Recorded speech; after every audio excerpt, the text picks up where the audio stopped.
Welcome to the Yogi MD podcast. It's Nadine, yoga teacher, health coach, and retired doctor, here to bring you and your body together, not in sickness, but in health. Thanks for taking this time for yourself. Hello, everyone. Today, my guest is Irma Vela.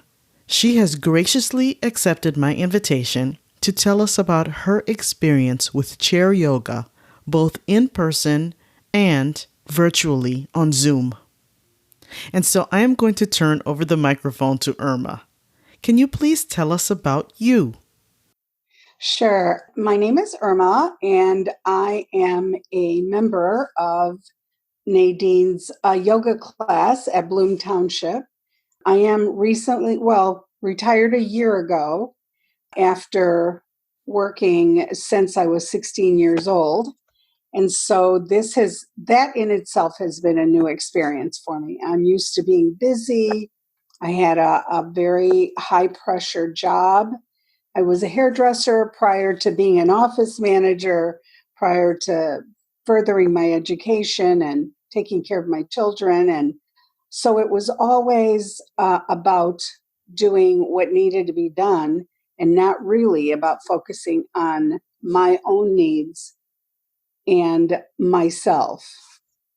You know, I had so many other things for so many years that I've put before me.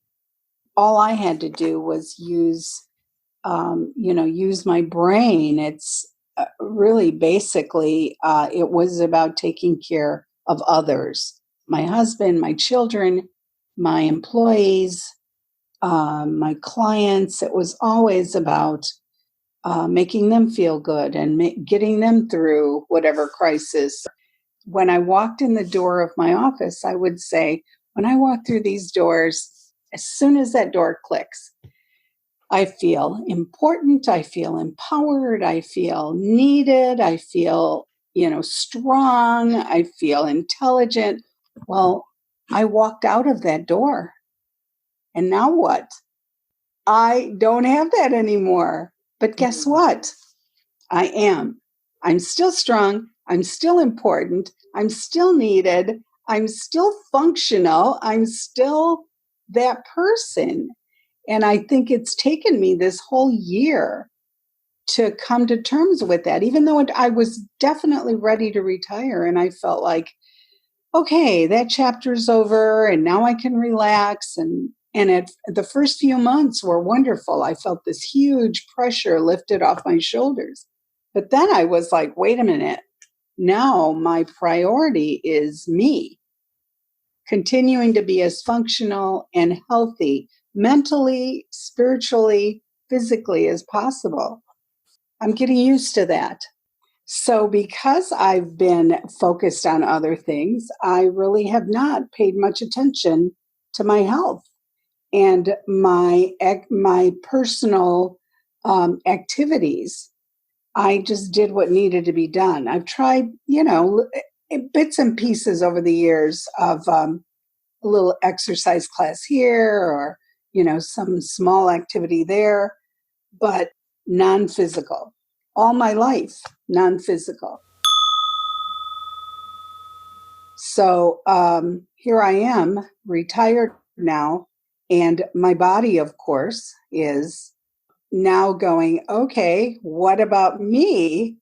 And here I am. So having explored a little bit about yoga, because my son is he definitely practices yoga every day for many years and has constantly said to me, Mom, you at least need to do this little bit of stretching. He's tried to teach me some things. And I've, of course, kind of poo-pooed the idea and thought, no, that's not for me. What was your hesitation?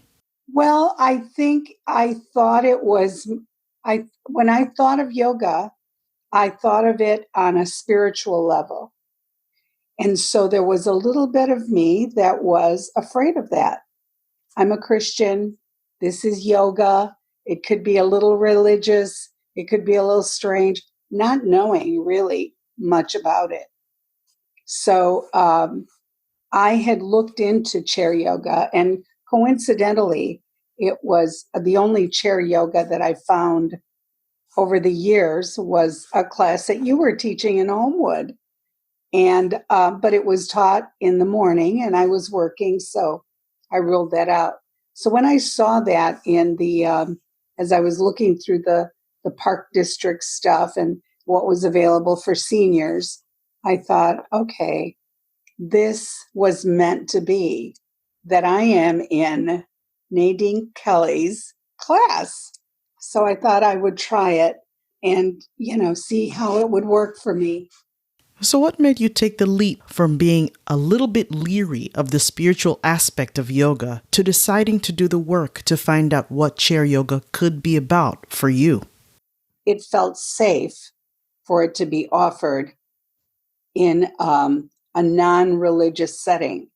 The fact that it was being offered as a senior activity, I thought, okay, so if it's, in a community setting, it's bound to have some religious restrictions, because I know that usually, community things are not anything related to something offered through the community government is not going to be religious.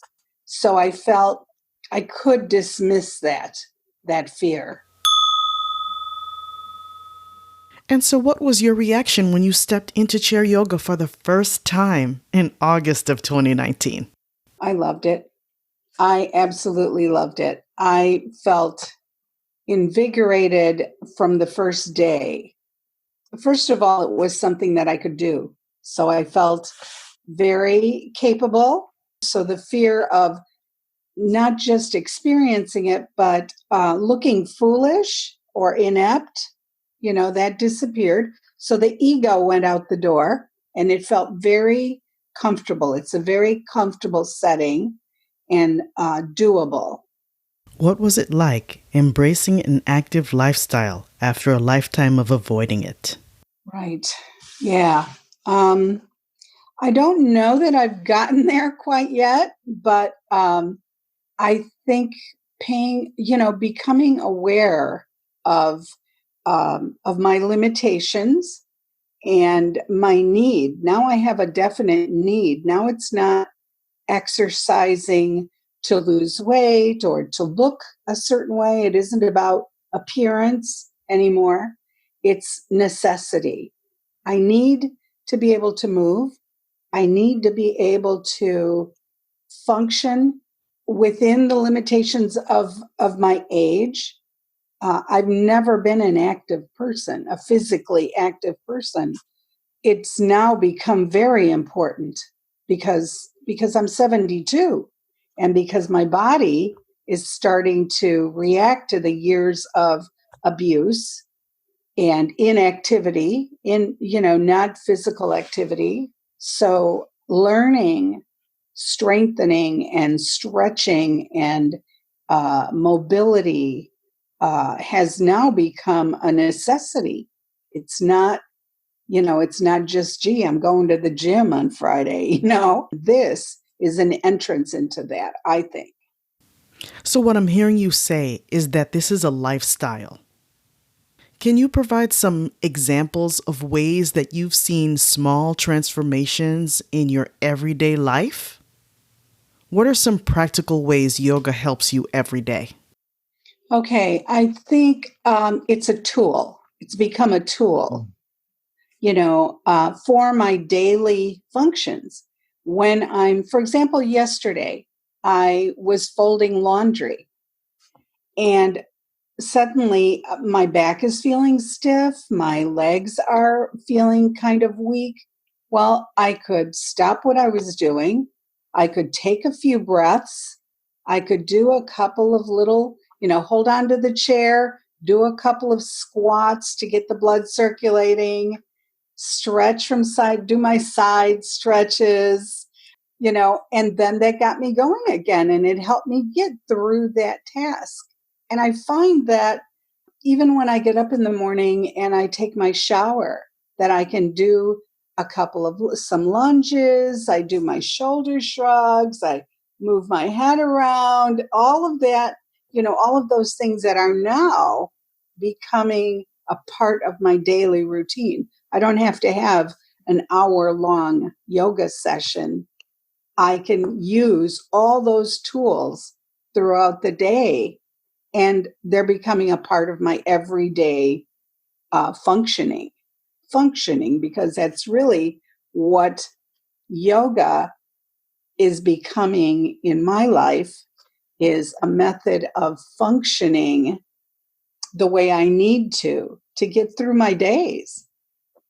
That makes me so happy to hear. The audience can't see me smiling, but I hope they can hear me smiling, because this is exactly why I love to teach my beloved wise women, because I want it to be less of an idea. Yoga practice confined to a practice where it's just, I come to yoga for 1 hour a week and that's it. And when I turn around and leave the classroom, I forget all about it until next Wednesday. It's so gratifying and humbling to hear how you are enabled to make your days better by using yoga in little bursts here and there, folding it into your lifestyle. Just lovely. Thank you. What's kept you coming back to yoga? Well, it's really become something that I need. I mean, really, it's a need. I need that hour to to regroup, to refocus, to remind me of those tools that I'm learning along the way. I certainly can't repeat that whole the whole session that we have, and sometimes I try to remember. As a matter of fact, now that we're doing it at home, I was thinking, oh, I need to maybe write myself some little notes, keep a little notepad so I remember this exercise or that exercise, because it feels good. When I stretch a certain way, it's like, oh, I hadn't thought about putting my foot up and just extending and flexing my foot. That felt great. It's like here's an analogy. I have a sip of water as I need it, right? But when I come to yoga, I drink a whole glass. So I come back to really fill up, and then I drink a little bit throughout the week. See? Yeah, so it's become very important. It really has. And when we had to stop our classes because of the pandemic, I had just, been going on a regular basis. It was the highlight of my week, really. I mean, at first I just missed it. And so I just would do a little bit here and there. But as this pandemic has gone on, I mean, I had like a few weeks of feeling like, oh my gosh, this is going to go on for a long time. This is scary. I had a few depression days where I didn't get myself out of bed, where I just wanted to just lay there and not move. And then here comes this message that says, you're offering this class on Zoom. And I thought, yes, that's it. This is what I need. And so I'm delighted that we get to do that. Although I hope this pandemic doesn't last a real long time, at least this is getting us through. This is the link. This is the outstretched hand. Do you consider yourself technologically proficient? Have you used Zoom before? I just was introduced to Zoom during this pandemic because I've had a niece that graduated from college, and so we had a Zoom graduation, and I had someone that had a birthday party, and so this was my first experience with it. Even though I feel very comfortable technologically, I've worked as an office administrator for many years, and so electronic medical records and billing and things like that. So, yeah, I think I am pretty savvy, but I also think that Zoom is something that doesn't require a whole lot of technological background. So, what would you say to someone who's hesitant or afraid? I would say that it's worth stepping out and learning something new. I think that one of the wonderful things that's happened to me during retirement is that I've discovered how many things I don't know.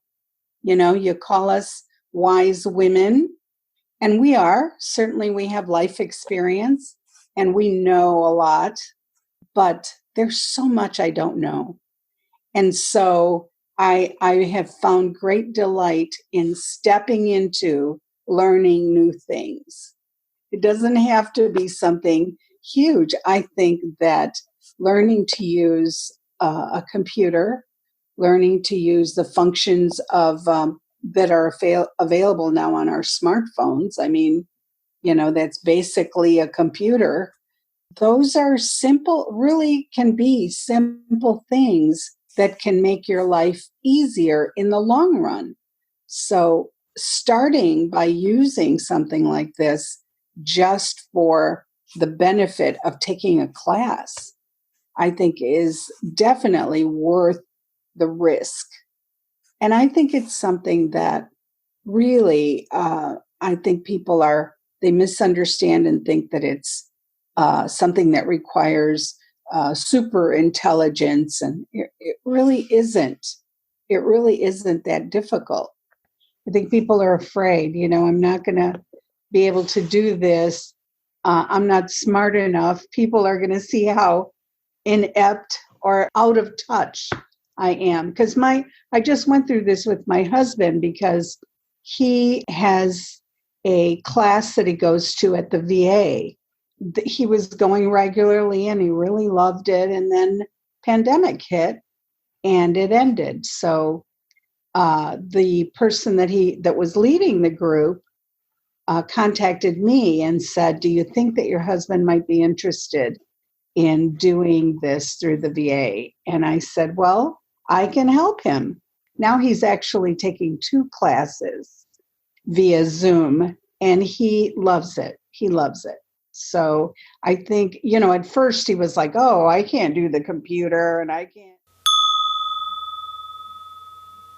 And the thing is, right now, while everyone is socially isolated, especially if you're in a high risk population, a senior population, where it's really important and critical for you to shelter at home, enabling yourself to step into discomfort and learn a new technological piece is so important for staving off that sense of isolation.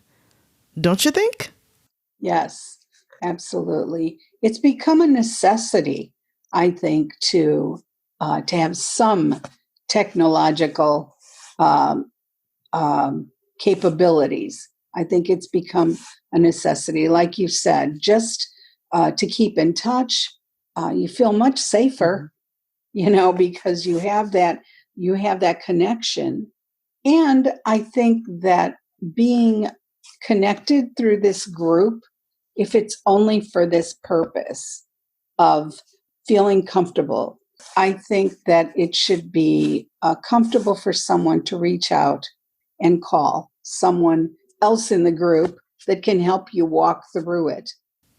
You know, we all need help, and there are so many ways that we can reach out for help. Technology is not in my natural wheelhouse. It's not. My daughters are much more proficient. So I know that sometimes I can ask them for help.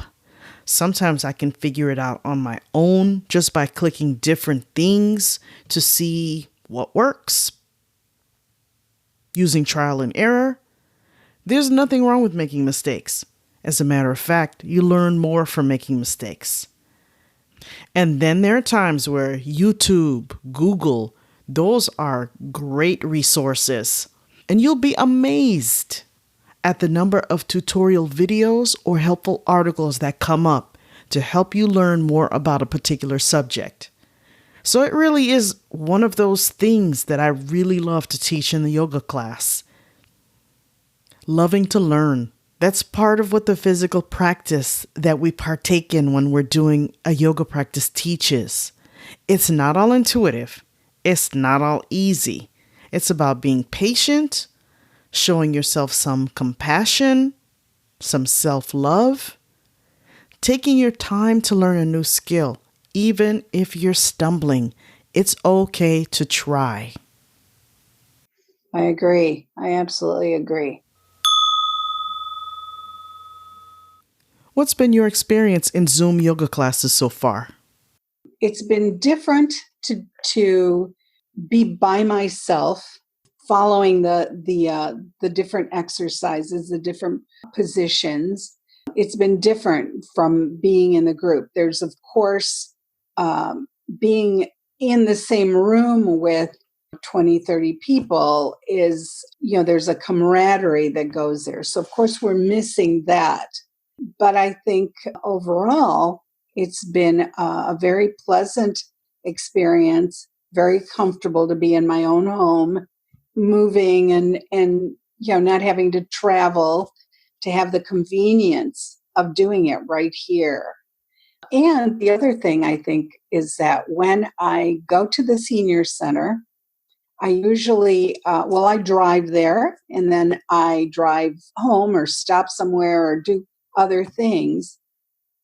And so I kind of have, by doing it at home, I have the immediate benefit of the yoga class. I don't know if you understand that or not, but I can get up after my yoga practice and do a bunch of things because I feel energized. I always feel energized.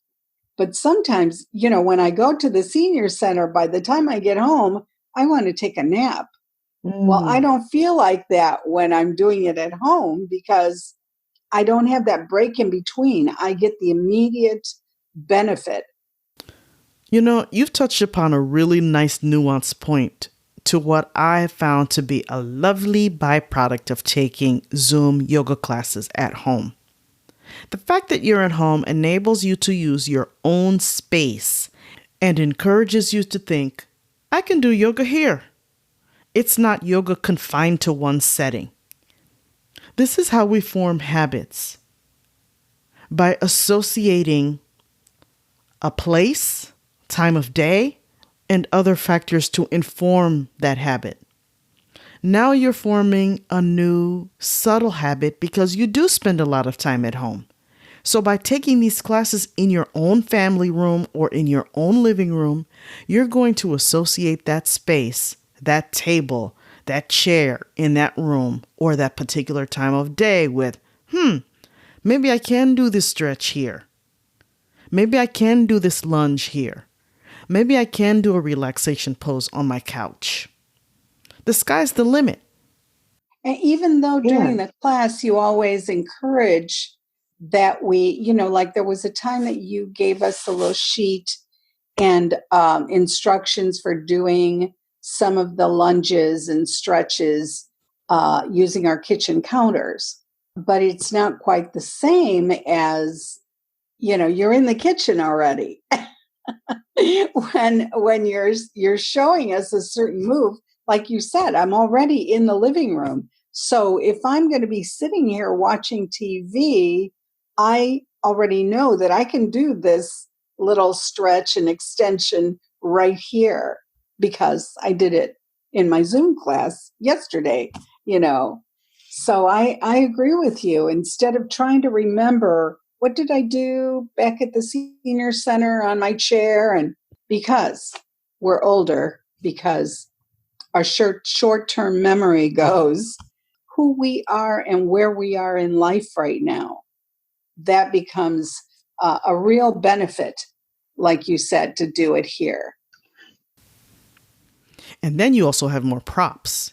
You know how everyone brings everything, your yoga blocks, your straps and all that? But because you're at home right now, what I've noticed is, and it was a happy accident, was when it's time to do a particular pose or to relax, You have access now, and you can just walk over to your couch and grab an extra pillow to make a pose more comfortable. Or you can grab your throw off of your couch and use that to pad maybe a sensitive area under a wrist or under an ankle or behind a hip or something like that. You don't have to worry about, oh, I forgot to bring that, or I don't have that right now with me. You can just turn around and grab it. And that's very, very useful. Yes. So overall, I'm a big fan. And I would encourage others, who are hesitating. What I found, and I was discussing this with my husband last night because he wanted to make a purchase of something. And then he said, we haven't gone out to eat. We haven't gone to the movies. We haven't, our usual budget that we had for entertainment is sitting there. We can use that for this. Normally we might not spend this money on this, but because you've got that, I think that you can look at your budget and see that it's well worth it. It's absolutely well worth it. And certainly it's better than, as much as I miss the movies, because I love our date night that we do normally. As much as I miss that, I felt much better saying, oh, look, here's the money that we would have spent at the movies and dinner on Fridays, all these Fridays, and I'm going to use it towards my Zoom class. And of course, he was very agreeable to that. But he also knows the benefit of my taking the Zoom class snapped me out of that depression. There's benefits for him as well. I'm in a much better mood. I'm happier. I appreciate you. Thank you so very much for sharing your many, many jewels and valuable insights with us. I'm going to ask you my final question in a slightly different manner than I usually do. Okay. Normally I ask, what is your definition of what it means to be healthy?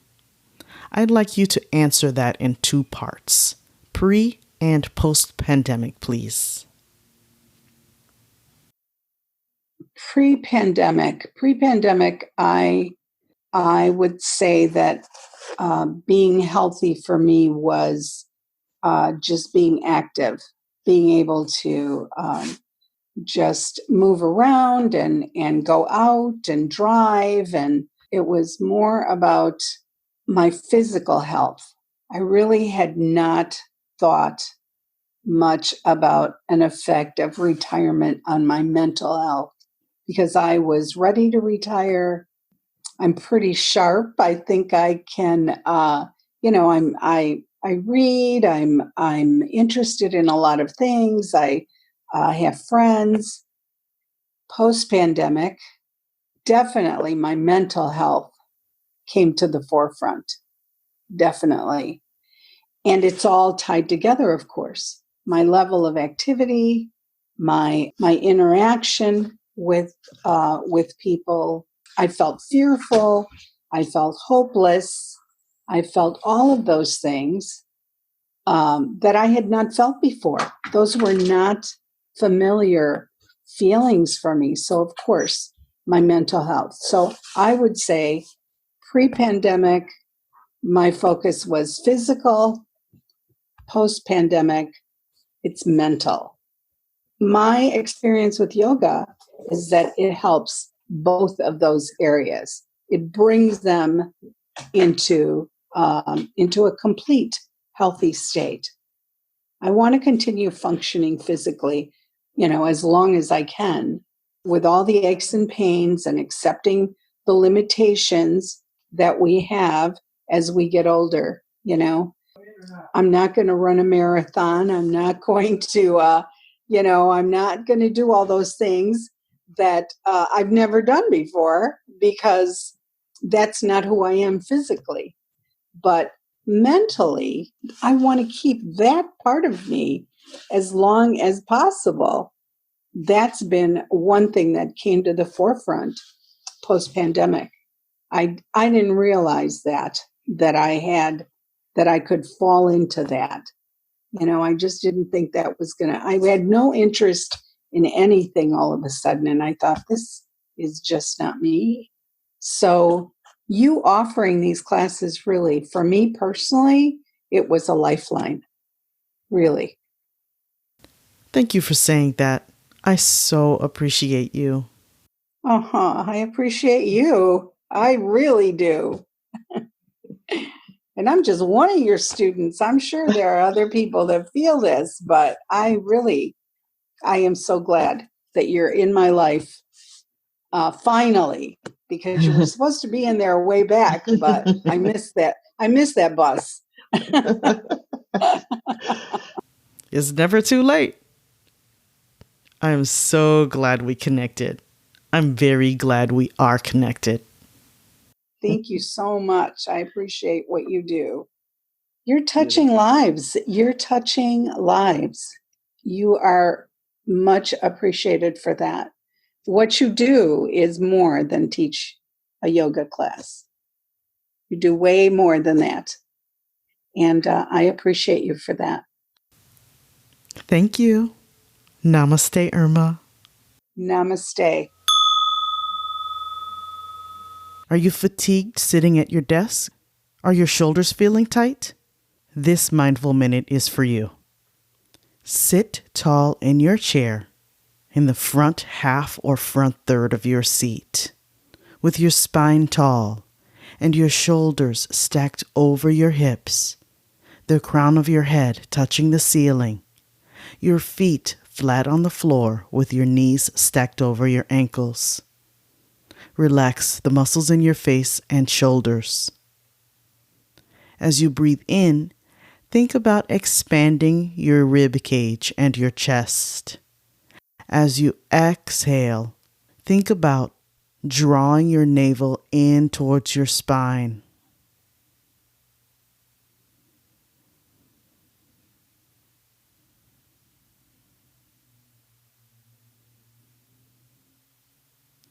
And now inhale, open your arms out to the sides at shoulder height.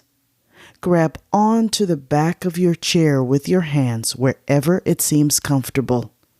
Press your chest forward and draw your gaze slightly upward. Don't throw your head back too far.